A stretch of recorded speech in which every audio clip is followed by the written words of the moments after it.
Hello everyone. आज हम BSc first year की बुक सॉलिड ज्योमेट्री का थोड़े और बेसिक्स करते हैं। इससे पहले हम इसकी एक वीडियो में बेसिक्स कर चुके हैं। अब हमारे पास नेक्स्ट है ट्रांसफॉर्मेशन ऑफ कोऑर्डिनेट एक्सिस। हमें कोऑर्डिनेट एक्सिस को ट्रांसफॉर्म करना है। ठीक है, ट्रांसफॉर्म करने का मतलब क्या होता है? Any change of axis is called transformation of axis. Axis में किसी भी टाइप का कोई हम चेंज करते हैं तो वो क्या होता है? Transformation of axis. अब ये जो चेंज होता है आपके पास दो तरह से होता है, दो रीजंस की वजह से आपके पास एक्सिस में चेंज होता है। क्या क्या? Shifting of origin, rotation of axis about the origin. ठीक है, जब ये दो रीजंस होंगे आपके पास, जो एक्सिस होंगी उनमें चेंज आ जाएगा और वो एक्सिस में जो चेंज होगा उसको बोलते हैं ट्रांसफॉर्मेशन ऑफ एक्सिस।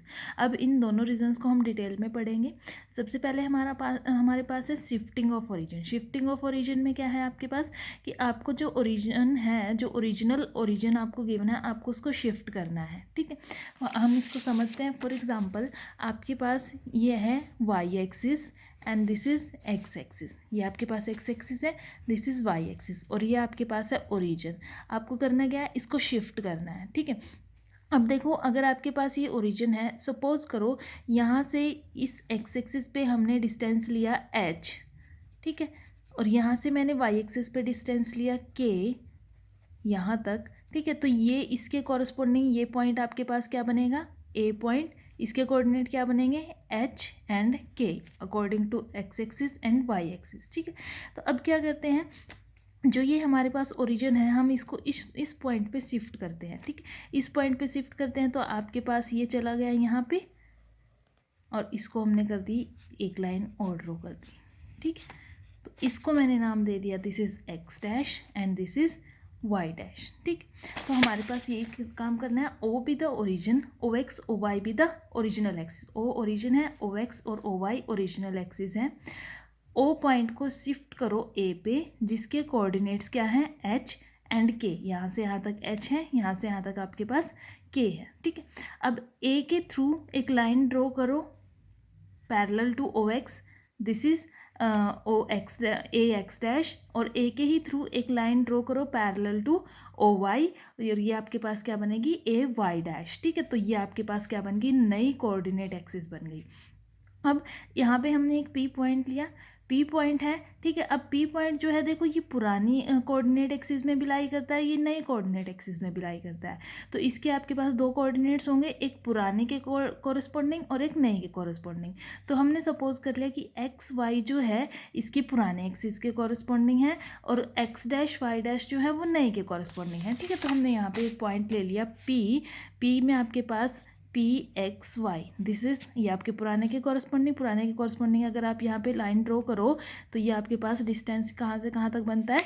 ओ से लेके यहाँ तक का डिस्टेंस कितना बना आपके पास? टोटल एक्स डिस्टेंस बना। ठीक है, और इसी पॉइंट के कोऑर्डिनेट जो है नए के कॉरस्पॉन्डिंग है एक्स डैश वाई डैश। तो यहाँ से यहाँ तक का डिस्टेंस कितना बनेगा इस पॉइंट से लेके? X dash. और अगर यहाँ से हम यहाँ पॉइंट देखें, ये वाला पॉइंट हम यहाँ ड्रॉ करें, तो ये आपके पास क्या बनेगा? यहाँ से यहाँ तक का डिस्टेंस वाई पूरा डिस्टेंस, और अगर यहाँ से देखें तो यहाँ से कितना बनेगा? Y dash. ठीक है, यहाँ तक ये वाला सिस्टम। अब उसके बाद उसने कहा क्या है, हम निकालते हैं एक्स। ठीक, एक्स निकालेंगे, एक्स कितना बनेगा? अब टोटल एक्स आपके पास, अगर मैं इसको नाम दे दूं, this is the point N, ये आपके पास है पॉइंट एम। यहाँ पे अगर हम इसमें से निकालें एक्स, निकालें पूरा टोटल एक्स कितना है? ओ से लेके एन तक का डिस्टेंस प्लस एन से लेके एम तक का डिस्टेंस। ठीक है, ओ से लेके एन तक का डिस्टेंस कितना है हमारे पास? एच, प्लस एन से लेके एम तक का डिस्टेंस, अगर आप देखो एन से लेके एम तक जो डिस्टेंस है वो इक्वल टू ए एल वाला डिस्टेंस है, और ए एल का डिस्टेंस कितना है? X dash. तो एक्स कितना आ गया? एच प्लस एक्स डैश आ गया।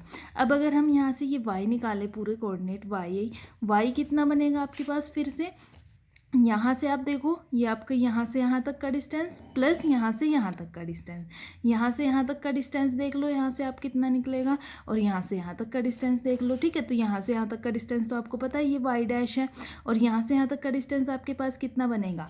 यहाँ से यहाँ कितना डिस्टेंस है? के, तो वाई कितना आ जाएगा? के प्लस वाई डैश। ठीक है, तो ये आपके पास आ गया x is equals to h plus x dash and y is equals to k plus y dash. y आपको पता चल गया ना y कैसे है, y is equals to M P, that is यहाँ से यहाँ तक टोटल, और एम पी किसके इक्वल है, M L plus L P. ठीक है, और एल पी आपके पास यहाँ से एम एल किसके इक्वल है अगेन, एन ए, और एन ए कितना है के, और एल पी टोटल हमारे पास कितना है वाई डैश। तो हमारे पास क्या हो गया, जो ओरिजिन 0 0 था वो हमने शिफ्ट कर दिया पॉइंट एच के पे, और जो नई एक्सिस आई that is a x dash and a Y dash, उसके कॉरेस्पॉन्डिंग हमारे पास क्या बन गया transformation formula, x is equal to h plus x dash and y is equals to k plus y dash. ठीक है, तो इस तरह से आप एक हमारे पास हो गया शिफ्टिंग ऑफ ओरिजिन, इससे हमने एक्सिस को ट्रांसफॉर्म कर दिया। अब दूसरा हमने क्या पढ़ना है, rotation of axis about the origin. अब रोटेशन जैसा कि नाम से ही क्लियर है कि हमने इसको रोटेट करना है। ठीक है, तो हमने क्या ले लिया, वही फिर से ओ एक्स और ओ वाई कोऑर्डिनेट एक्सिस ले लिए, ओ उसका ओरिजिन ले लिया, ओ को फिक्स करो और इन एक्सिस को एक एंगल के थ्रू रोटेट कर दो। ठीक है, एक एंगल थीटा के थ्रू हमने इस एक्सिस को रोटेट कर दिया, तो आपके पास ये वाली एक्सिस चेंज होके एक्स डैश पे चली गई और वाई वाली रोटेट होके वाई डैश पे चली गई। ठीक है, तो O X dash and O Y dash आपके पास नई एक्सिस आ गई। अब जो कोऑर्डिनेट हमने एक पॉइंट P चूज़ किया, अब ये पॉइंट P जो है ये देखो पुरानी कोऑर्डिनेट एक्सिस में भी है, नई कोऑर्डिनेट एक्सिस में भी है, तो इसके कोऑर्डिनेट भी अलग अलग होंगे। तो एक्स वाई हमने ले लिया ओरिजिनल एक्सिस के कॉरस्पॉन्डिंग, और एक्स डैश वाई डैश जो हमने नई शिफ्ट करके बनाई है, जो रोटेट करके बनाई है, उसके कॉरस्पॉन्डिंग आ गए coordinate x dash and y dash. P point से हमने क्या किया, एक परपेंडिकुलर ड्रॉ किया P M O X axis पे, और पी एन हमने ड्रॉ किया ओ एक्स डैश पे। ठीक है, अब ओ एम कितना है पी पॉइंट के कोरस्पॉन्डिंग, आपके पास एक्स यहाँ पे हो गया, और एम पी ये वाला डिस्टेंस कितना है वाई। ठीक है, क्योंकि आपके पास कितना है इंटरसेप्ट है ना यहाँ पे वाई, और इसका है एक्स।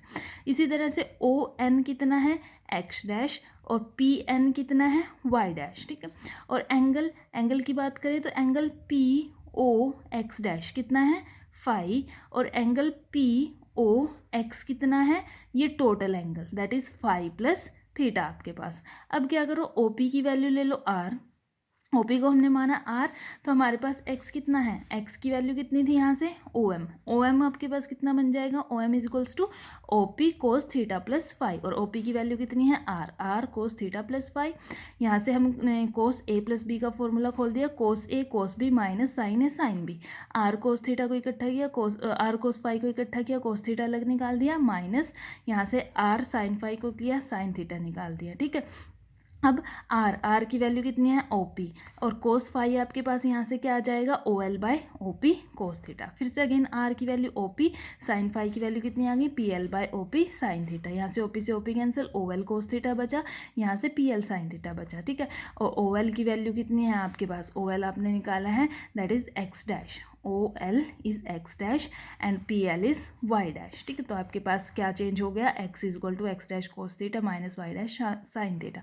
सिमिलरली वाई आपके पास किसके इक्वल है एम पी के, एम पी हमारे पास यहाँ से अगर देखोगे तो M P is equals to आपके पास कितना बन गया ओ P sine theta plus five, पूरा एंगल आएगा थीटा प्लस फाइव। ठीक है, तो यहाँ से साइन ए प्लस बी का फॉर्मूला लगाया, sine A cos B plus cos A sine B, R sine cos five को अलग किया, साइन थीटा अलग, आर साइन फाइव को अलग किया, कोस थीटा अलग, आर की value again O P and cos five is O L by O P, R की value again O P and sine five is equal to P L by O P.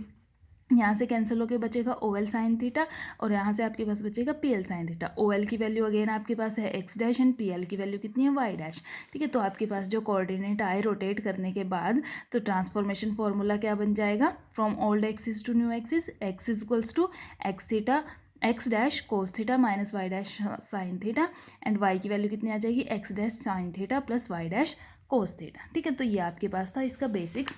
अब हम अपना chapter शुरू करते हैं। Chapter हमारे पास first chapter क्या कहता है, general equation of second degree.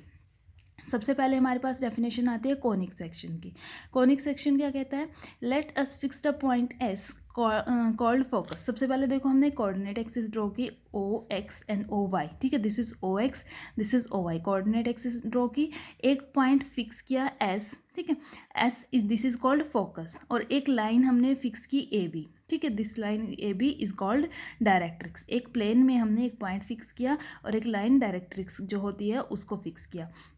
अब जो कॉनिक सेक्शन होता है वो locus of a point P which moves in the plane so that the distance P S is equal to e dot P M, where PM is perpendicular distance from the point P to the line AB and E is constant known as eccentricity of the conic section। ठीक है, तो ये आपके पास क्या है, conic section की definition है। इसी को आप कैसे लिख सकते हो, the locus of the point P which moves in a plane such that its distance from a fixed point is in a constant ratio to its distance from a fixed straight line is called a conic section। तो ये conic section क्या होता है, conic section एक locus होता है point P का, वह उस पॉइंट P का जो प्लेन में इस तरह से मूव करती है कि उसका डिस्टेंस इस पॉइंट से आपके पास एक कांस्टेंट रेशो में रहे इस लाइन से। ठीक है, this line is called directrix, this S is called focus. ठीक है, the fixed point is called focus and denoted by S, the fixed straight line is called directrix, the constant ratio, जो आपके पास constant ratio होता है उसको बोलते हो eccentricity और इसको ई से डिनोट करते हो, और जो आपके पास स्ट्रेट लाइन जो फोकस से पास करेगी और आपके पास डायरेक्ट्रिक्स के परपेंडिकुलर होगी। अब ये वाली लाइन है जो ओ एक्स वाली, ये फोकस से पास कर रही है और ए बी के परपेंडिकुलर है, इसको आप बोलते हो axis of the conic section. और जिस पॉइंट पे ये वाली एक्सिस इस कॉनिक से मीट करेगी, ठीक है, जिस पॉइंट पे ये एक्सिस कॉनिक से मीट करेगी उस पॉइंट को बोलते हो वर्टेक्स। तो किसी भी कॉनिक में आपको ये सारी चीज़ें फाइंड करनी पड़ेंगी। ठीक है, अब कॉनिक के एग्जांपल्स कौन से होते हैं, आपके पास जो एलिप्स होते हैं, पैराबोला होते हैं, hyperbola, circle, pair of straight lines, ये सारे के सारे कॉनिक होते हैं। ठीक है, अब इनके लिए हर एक केस में आपको फोकस फाइंड करना होता है, इसेंट्रिसिटी फाइंड करनी है, डायरेक्ट्रिक्स फाइंड करनी है, एक्सिस फाइंड करनी है, वर्टेक्स फाइंड करना है। ठीक है, अब इनको क्लासीफाई कैसे करते हैं कि कौन सा एलिप्स है, कौन सा पैराबोला है, कौन सा हाइपरबोला है, क्योंकि कॉनिक तो कॉनिक है, आपको कैसे पता चलेगा कि वो कॉनिक कौन सा है, एलिप्स है या पैराबोला है। ठीक है, तो वो कैसे पता चलता है, वो पता चलता है इसेंट्रिसिटी से। ठीक है, इसेंट्रिसिटी की वैल्यू से और फोकस की पोजीशन से। फोकस की पोजीशन और इसेंट्रिसिटी की वैल्यू डिसाइड करते हैं कि हमारे पास कॉनिक किस कैटेगरी का है। तो अब हम ये क्लासिफिकेशन पढ़ लेते हैं। देखो, सबसे पहला केस हमारे पास आता है कि अगर जो फोकस है वो डायरेक्ट्रिक्स पे लाई ना करे और इसेंट्रिसिटी 1 हो। ठीक है, फोकस डायरेक्ट्रिक्स पे लाई ना करे और इसेंट्रिसिटी 1 हो, तो ये हमने ले लिया एक्स, ओ ओरिजिन है, this is x, this is y, तो कोऑर्डिनेट एक्सिस हो गई, ये हमारी है डायरेक्ट्रिक्स। उसने बोला है कि डायरेक्ट्रिक्स पे फोकस नहीं होना चाहिए और इसेंट्रिसिटी 1 हो, तो इस केस में जो हमारे पास कॉनिक बनता है वो बनता है पैराबोला। पैराबोला की इक्वेशन होती है y square is equal to 4ax, eccentricity जैसा कि मेंशन है इज इक्वल टू 1, एक्सिस आपकी होती है y equal to 0, vertex 0 0, focus a0, equation of directrix x equal to -a and equation of tangent at vertex is x equal to 0, length of latus rectum is 4a। ठीक है, ये हम पहले ही बता चुके हैं कि किसी भी कॉनिक में हमें ये सारी चीज़ें फाइंड करनी होती है। ठीक है, तो जब भी पैराबोला होगा तो उसकी इसेंट्रिसिटी 1 होगी, एक्सिस वाई इक्वल टू 0 होगी, वर्टेक्स 0 0, फोकस a0, तो ये सारी चीज़ें होंगी। दूसरा केस हमारे पास आता है, अगर जो फोकस S है वो डायरेक्ट्रिक्स पे लाइन नहीं करता लेकिन इसेंट्रिसिटी 0 और 1 के बीच में। केस तो यहाँ भी यही था कि डायरेक्ट्रिक्स पे लाइन नहीं करता पर इसेंट्रिसिटी 1 थी, लेकिन जब इसेंट्रिसिटी 0 और 1 के बीच में लाई करे तब हमारे पास कॉनिक बनता है एलिप्स। ठीक है, एलिप्स हमारे पास बनता है और इसेंट्रिसिटी कितनी होती है इसकी, <<1, और वो कितना होती कितनी है, b square equal to a square 1 minus e square. अब एलिप्स की एक मेजर एक्सिस होती है, एक माइनर एक्सिस होती है। मेजर एक्सिस कौन सी होगी, y equal to 0, y equal to 0 means x axis, and minor axis होगी x equal to 0, that is y axis. 2 vertices होती हैं इसकी प्लस माइनस a 0, 2 फोकस होते हैं plus minus a e comma 0। Equation of directrix क्या होती है, x equal to plus minus a by e and length of latus rectum is 2b square by a। ठीक है, अब तीसरा केस आता है कि जो फोकस है वो लाइन नहीं करता डायरेक्ट्रिक्स पे बट इसेंट्रिसिटी ग्रेटर देन 1 है। ठीक है, यहाँ हमारे पास इसेंट्रिसिटी 1 थी तो पैराबोला 0 और 1 के बीच में लाई कर रही है तो एलिप्स। अब जब इसेंट्रिसिटी ग्रेटर देन 1 होगी तो कॉनिक बनेगा हाइपरबोला। हाइपरबोला की इक्वेशन क्या होती है, x square by a square minus y square by b square equal to 1। Eccentricity जैसा कि मेंशन है ग्रेटर देन 1 और किससे डिफाइन होती है, b square equal to a square e square minus 1। Transverse axis होती है y equal to 0 and conjugate axis होती है x इक्वल टू 0। जैसे एलिप्स के केस में मेजर और माइनर एक्सिस होती हैं वैसे ही आपके पास हाइपरबोला के केस में ट्रांसवर्स और कॉन्जुगेट एक्सिस होती है। 2 वर्टिसेस हैं plus minus A comma 0 same as ellipse, 2 foci हैं plus minus A E comma 0, equation of directrix x is equal to plus minus A by E, length of latus rectum 2b square by A. ठीक है, तो ये वाली चीज़ें आपके पास same है जैसे एलिप्स की हैं, वही आपके पास हाइपरबोला की आपके पास बनती हैं। ठीक है, अब नेक्स्ट केस आता है हमारे पास कि directrix is at infinity and eccentricity is zero. अगर डायरेक्ट्रिक्स इन्फिनिटी पे हो और इसेंट्रिसिटी ज़ीरो हो तो लोकस जो कॉनिक होता है वो हमेशा सर्कल बनता है, और सर्कल की इक्वेशन क्या होती है, x square plus y square equal to a square. ठीक है, जो आपके पास एक एलिप्स का पर्टिकुलर केस है। अब पांचवा केस आता है कि फोकस जो है वो डायरेक्ट्रिक्स पे लाई कर जाए। अभी तक हमने 3 केस में पढ़ा था कि फोकस डायरेक्ट्रिक्स पे लाई नहीं करता। अब ये केस है कि जब फोकस डायरेक्ट्रिक्स पे लाई कर जाए। देखो ये है एक्स एक्सिस, ये हमारी डायरेक्ट्रिक्स थी ए बी। अब ये जो एस है ये फोकस होता है, अब ये ए बी पे लाई कर रहा है। ठीक है, S is lying on A B. तो इस केस में क्या करना है, आपको एक परपेंडिकुलर ड्रॉ करो पी एम, ये हमने एक परपेंडिकुलर ड्रॉ किया on the line A B. यहाँ से आपके पास क्या बना, P S by P M, this is equal to E. अब जो राइट हैंड ट्रायंगल है, right angle triangle P M S, इसमें से हमारे पास साइन ऑफ एंगल निकाल लो, sine of angle P S M.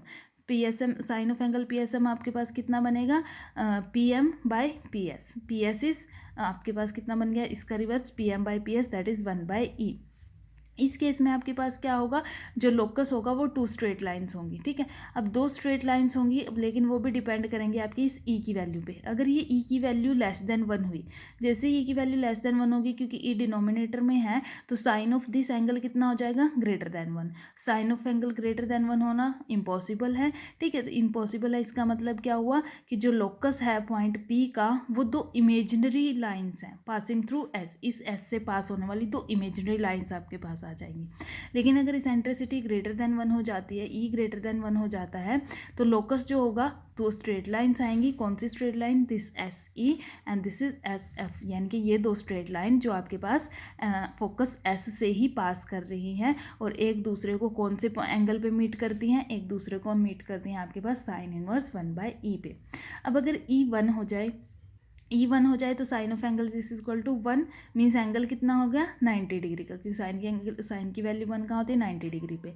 90 degree का हो गया, इसका मतलब जो दोनों लाइन्स हैं एस ई और एस एफ, दोनों के दोनों कोइंसाइड कर जाएंगी आपके पास। कोइंसाइड करके कहाँ हो जाएंगी, एक्स एक्सिस पे, यानी कि एक लाइन बन जाएगी S X S into X. ठीक है, hence the locus of the point P is a straight line at right angle to the directrix. और अगर डायरेक्ट्रिक्स आपकी इन्फिनिटी पे हो जाए और फोकस उस पे लाई कर रहा हो तो आपके पास जो लोकस होता है पॉइंट पी का वो 2 पैरेलल स्ट्रेट लाइन होती है। ठीक है, क्योंकि अगर डायरेक्ट्रिक्स जो है इन्फिनिटी पे, अब देखो यहाँ डायरेक्ट्रिक्स इन्फिनिटी पे थी, इसेंट्रिसिटी 0 थी तो सर्कल बना। लेकिन अगर डायरेक्ट्रिक्स इन्फिनिटी पे है और फोकस उसी के ऊपर है, उसी डायरेक्ट्रिक्स के ऊपर है, तो जो लोकस बनता है पॉइंट पी का वो क्या बनता है, 2 स्ट्रेट लाइन्स बनती हैं। ठीक है, तो ये आपके पास कॉनिक्स के कुछ केसेस थे, तो ये केसेस आपको याद रखने हैं, अच्छे से समझना है। अगर किसी को कोई डाउट आता है तो वो गूगल मीट में पूछ सकते हैं। Thank you.